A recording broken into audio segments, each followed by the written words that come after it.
आज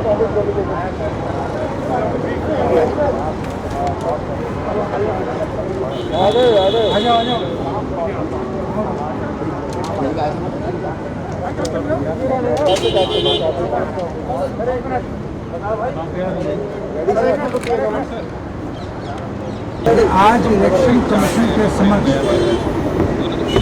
हमने 3 मुद्दे उठाए हैं। पहला मुद्दा जो बोडोलैंड पीपल्स फ्रंट के कैंडिडेट ने अपनी पार्टी को छोड़कर बीजेपी ज्वाइन किया है, हमारा ये कहना है कि वो डिसएंटाइटल्ड है to be in any way a part of the electoral process, और इसलिए ये आवश्यक है कि या तो बोडोलैंड पार्टी को ये इख्तियार दिया जाए कि वो उनकी जगह नया कैंडिडेट नामजद करे जो उनके उस पार्टी के चुनाव सिंबल पर इलेक्शन लड़े और वोट प्राप्त करे, या फिर उस इलेक्शन को काउंटरमैंड किया जाए।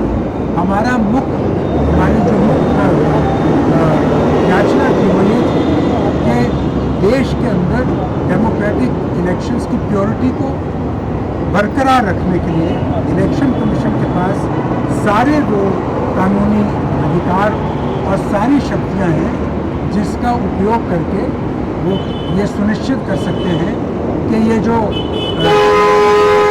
ब्राइबरी और इंड्यूसमेंट और रिश्वतखोरी के माध्यम से जो लोगों की पॉलिटिकल लॉयल्टीज़ की खरीद फरोख्त हो रही है वो देश में बंद हो। तो इसके ऊपर इलेक्शन कमीशन ने हमको गहराई से सुना है।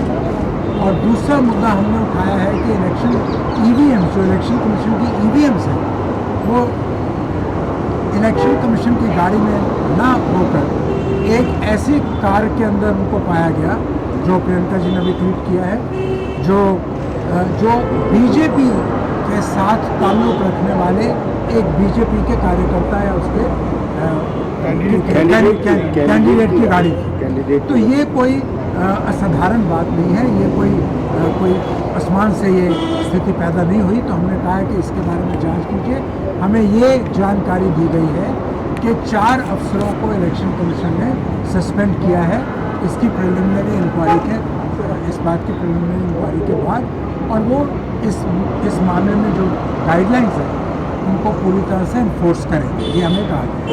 तीसरा मुद्दा जो हमने उठाया वो मुद्दा था जो प्रधानमंत्री जी की तस्वीर जो वैक्सीनेशन पत्र पर आती है, जिसके बारे में पहले ही इलेक्शन कमीशन ने कुछ डायरेक्शंस दी हैं, उन डायरेक्शंस को उन स्टेट्स में भी लागू किया जाए जहां पर अभी चुनाव हो रहे हैं या बाई इलेक्शंस हो रहे हैं।